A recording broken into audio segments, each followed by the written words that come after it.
자영업자들의 상황, 가면 갈수록 점입가경입니다. 점점 어려워지는 것 같아요.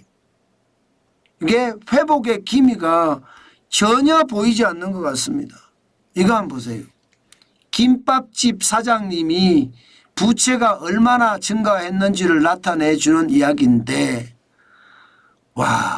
김밥집 사장님들은요, 코로나 때 코로나 지원금을 준다고 해서 덕달같이 받았습니다.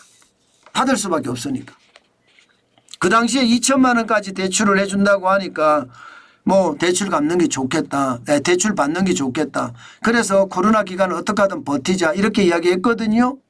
그런데 이게 코로나 기간이 끝나고 2022년 9월에 원금 상환 시기가 도래했습니다. 한 달에 원금만 150만 원을 갚아야 돼요. 근데 문제는요, 경기가 안 좋아요. 2022년 9월이라고 해서 경기가 좋을 리가 없잖아요. 자영업이 경기 좋았다는 이야기가 아마 IMF 때는 진짜 어려웠지만 경기가 좋았거든요. 자영업자들은 먹고 살았습니다. 오직 했으면 그 당시에 치킨공화국이라는 말이 나왔잖아요. 호프집만 차리면 내가 회사 다닐 때 월급보다 더 많이 벌었다. 그렇게 이야기하는 사람들이 많았습니다. 그러나 코로나는 상황이 다릅니다. 이게 통제 방역이 중심이었잖아요. 그러다 보니까 자영업자들은요, 뭐 저녁 10시까지만 영업해라. 뭐 여기에 그냥 놀아나는 거죠. 저녁 12시까지만 영업해라. 심지어 저녁 9시까지만 영업해라. 8시까지만 영업해라. 아니 저녁 장사가 자영업자들이 버는 돈인데 이게 말입니다. 정부가 통제를 하는 거예요. 게다가 사적 모임도 통제하는 거예요. 10명까지 모이지 마라. 5명까지도 모이지 마라. 이게 통제를까지 하는. 그러면 자영업자들은 어떻게 됐을까요? 벌고 싶어도 벌지 못했어요. 문제는요, 코로나 시기가 끝났습니다. 2022년 4월쯤 거의 뭐 3월 4월에 완전히 끝났다 종식됐다 이렇게 보면 됩니다. 그런데도 말입니다. 자영업자들의 장사는요, 코로나 때하고 별반 다른 점이 없었어요. 2020년 3월부터 2022년 3월까지라고 봤을 때 2년 1개월 정도 되거든요. 2년 1개월. 2년 2개월이라고 봐야 될 겁니다. 그동안 말입니다. 사람들이 집에 일찍 들어가는 게 습관화돼 버렸습니다. 생활 패턴이 바뀐 거예요. 그러니까 코로나가 끝났는데도 사람들은 여전히 집을 일찍 들어갑니다. 저녁에 소주 한잔 안 해요. 게다가 주 52시간제까지 도입을 했잖아요. 주 52시간제까지 도입을 하니까 과거에 일 끝나면 한잔 하던 사람들도 한잔 못 하는 거예요. 일하러 가야 돼. 또 일하러. 한 곳에서 일을 못 하잖아요. 월급은 적은데. 그래서 투잡, 쓰리잡을 할 수밖에 없었어요. 그런 상태에서 말입니다. 자영업자가 잘 된다? 불가능하죠. 그러니까 2022년 9월에 원금 만기 시기가 도래를 했는데도 못 내는 거예요. 그런데 갚긴 갚아야 될 거 아니에요. 그러니까 카드론 빌려서 쓰는 거 내는 겁니다. 일단 내야 되니까. 안 내면 안 되니까. 근데 그 와중에 계속 부채는 쌓여가는 거죠.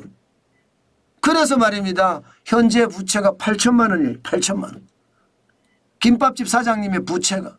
이 중앙일보에서 보도가 된 내용이거든요. 그럼 8천만 원이면 아니 2천만 원 빌렸는데 4배가 늘어난 거잖아. 4배가. 지금 김밥집 사장님만 이러냐? 아니에요. 지금 말입니다. 김밥집 사장님 외에도 이런 경우가 허다합니다. 진짜 허다합니다. 그만큼 부채가 계속해서 늘어난다는 거예요. 미용 관련 사업 개인 서비스업이에요. 미용실을 하는 분도 13년간 미용실에서 일해서 5천만 원을 대출을 받아서 2016년에 가게를 차렸습니다. 그런데 이게 처음에는 한 달에 1,000만 원씩 매출을 올리니까 내 기술 갖고 하는 거잖아요. 미용이라는 게. 한 500만 원씩 버는 거예요. 좋았어요. 그런데 코로나가 뻥 터지면서 사람이 안 오기 시작했습니다. 인건비가 오르면서 비용까지 더 많이 들어갔어요. 그러니까 한 달에 1,000만 원씩 매출을 올리던 게 한 달에 400만 원, 500만 원 매출로 떨어지고요. 여기다가 원감 상한 시기까지 도래하니까 못 버티는 거예요. 미용실도. 임대료 올라갔죠. 공과금 올라갔죠. 재료비 올라갔죠. 못 버티는 거예요. 500만 원 가지고는 절대 못 버티는 거예요. 예, 돈을 안 벌고 무료 봉사를 하면 모르지만 못 버티니까 망하는 수밖에. 그러니까 부채만 계속 늘어나요. 지금 이게 자영업자들이 신세입니다. 문제는 여러분 폐업도 못합니다. 그게 더 문제예요. 폐업을 하면 빌린 돈을 갚아야 되거든요. 지금 8천만 원까지 늘어난 이 빚을 갚아야 돼요. 이 빚을. 8천만 원까지 늘어난 빚을 갚아야 되니까 폐업도 못합니다. 그럼 울며 겨자 먹기로 계속 할 수밖에 없는데 적자는 계속 쌓이고. 그러니 자영업자 부채는 2024년 3분기 기준으로 1064조 4천억까지 올라갔잖아요. 장난 아니죠. 그 정도로 말입니다. 지금 상황이 진짜 어렵다는 겁니다. 자영업자들이 2019년만 하더라도 부채가 684조 9천억 원입니다. 그런데 2020년에 803조 5천억 늘어났죠. 금방금방 순식간에 늘어납니다. 2021년은 909조 2천억 원, 2020년은 1019조, 2023년은 1053조. 엄청나게 늘어나죠. 그러니 말입니다. 자영업자들은요. 예, 빚 갚느라고 정신없고요. 심지어 이거 보세요. 일반적으로 폐업을 하거나 정리를 하면요. 어떻게 하든 좀 사무실을 정리를 해서 그래도 깔끔하게 정리를 하는 게 맞습니다. 지금 보시다시피 그냥 널브러져 있습니다. 그냥 널브러져 있어요. 예. 게다가 이렇게 널브러져 있는데 임대 문의가 붙어 있습니다. 1층은 상가 들어가면 좋겠고 2층 3층은 창고로 쓰든가 그렇게 이야기하는데도 아무도 안 와요. 오겠습니까 저기에? 안 오죠. 그러니 여러분 지금 우리 경제가 얼마나 어려운지 현실을 보여준다고 생각합니다. 저는 이 사진 한 장을 딱 보고 있으면요. 우리 경제의 실상이다 이렇게 생각합니다. 너무 안타깝지 않나요? 아니 내가 장사하던 사실 미천들이 이런 것들이 장사하던 미천인데 이것도 다 놔두고 그냥 떠났다고 생각을 해보세요. 자포자기 심정 아니었겠습니까? 저는 이런 걸 보면요. 저도 자영업을 해봤고 저도 원상복구를 해봤습니다. 폐업 정리를 해봤습니다. 그래서인지 말입니다. 마음은 더 아픈 것 같아요. 그만큼 말입니다. 자영업자들의 상황이 지금은 그 어느 때보다 어렵다. 그렇게 저는 생각합니다. 저는 그렇게 계속 말씀을 드려요. 창업하지 마시라고.